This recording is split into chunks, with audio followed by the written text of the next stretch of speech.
Ndërkohë, sa i përket pasojave që po shkaktojnë këto konflikte, zoti Beqa, si keni parë në vazhdimsi, në fakt, duke nisur që me përplasjen Hamas, atë çfarë ka ndodhur në rripin e Gazës, koston ekonomike, sidomos atë të naftës dhe gazit. A mendoni që do të ndihet paktën ekonomikisht vijimi dhe zgjerimi këtyre konflikteve në lindjen e mesme në Europë dhe më gjerë?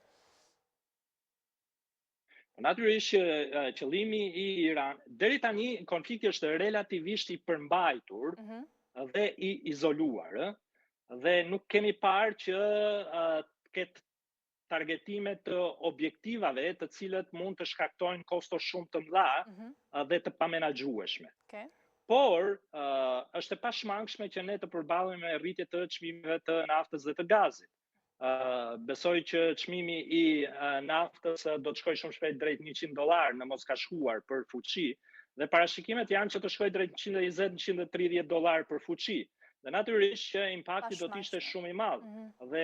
Dhe bankat qendrore të vendeve kryesore, qoftë edhe ajo e Shtetit Bashkuar të Amerikës, përllogarisin një inflacion që për shkak të konfliktit dhe çmimeve të tilla të energjisë, një inflacion që mund të zgjasë në 2-3 vite mbas mbarimit të konfliktit. Pra, pasojat ekonomike për të gjithë ekonominë botërore do jenë të pashmangshme në varësi të kohës zgjatjes dhe bllokimit të ngushticës së Hormuzit. Keni parasysh që deri tani ka patur sulme shumë të kufizuara në ngushticën e Hormuzit nga ana e Iranit. Por prap ka patur një bllokim të qarkullimit të lirë të naftëmbajtësve nga ngushtica e Hormuzit. Pse? Sepse besimi që kompanitë e transportit kanë është në nivele shumë të ulta. Po ashtu, keni parasysh që të gjitha naftëmbajtësit që kalojnë janë të siguruara.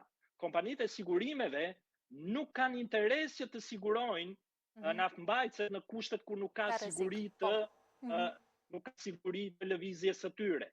Dhe në këtë pikpamje kemi një rënje dramatike të naftëmbajtësve që kalojnë nga ngushtica e Hormuzit. Keni parasysh që bëhet fjalë për 20% të energjisë botërore, për 20 milion fuqi që kalojnë çdo ditë nga ajo ngushticë. Dhe në këtë pikpamje impakti ekonomik është një impakt me të vërtetë i madh mbi ekonominë botërore. Dhe i pashmangshëm, ashtu siç ndodhi në fakt dhe në konfliktin që nisi pra agresionin e Rusisë në Ukrainë, që padyshim mund ndje dhe me shumë siguri do reflektohet. Në fakt ajo që duhet shtuar këtu është që fituesi i madh në këtë rast paradoksalisht do dalë Rusia, sepse rritja e çmimeve të naftës dhe të gazit natyrisht që ndihmon Rusinë për të balancuar buxhetin i cili ka qenë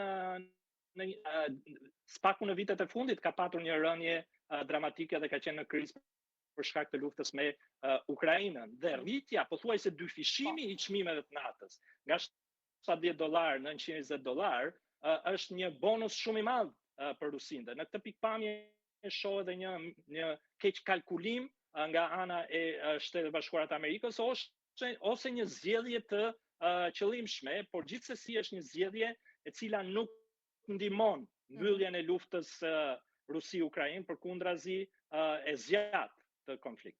Kuptoj. Ndërkohë sa i përket lindjes së mesme, qëndrimin dhe pozicionin që ka mbajtur Shqipëria pra si e gjykoni dhe diplomacia në këto moment, sa e kujdesshme duhet të jetë, me atë se çfarë ka ndjekur deri tani me hapat që ka hedhur, si e vlerësoni? Natyrisht që ne jemi vend i parëndësishëm në këtë konflikt dhe çfarë do lloji qëndrimi që të mbajmë nuk përbën ndonjë diferencë. Por, sa i përket politikës sonë të jashtme, është krejtësisht normale që ne të shohim një vend i cili rreshtohet përkrah Shtetit Bashkuar të Amerikës dhe të mbështesë në mënyrë të pakushtuar Shtetit Bashkuar të Amerikës, dhe besoj për këtë ka një konsensus të përgjithshëm politik dhe nuk është për të diskutuar. Por kjo nuk ka zero rëndësi sa i përket shfaqjes mënyrës se si do të vazhdoj konflikti në lindjen e mesme. E qartë. Mirë, zoti Beqa, faleminderit shumë për kohën tuaj. Ishte kënaqësi. Faleminderit për ftesën, gjithashtu. Ju përshëndes, mbrëmje.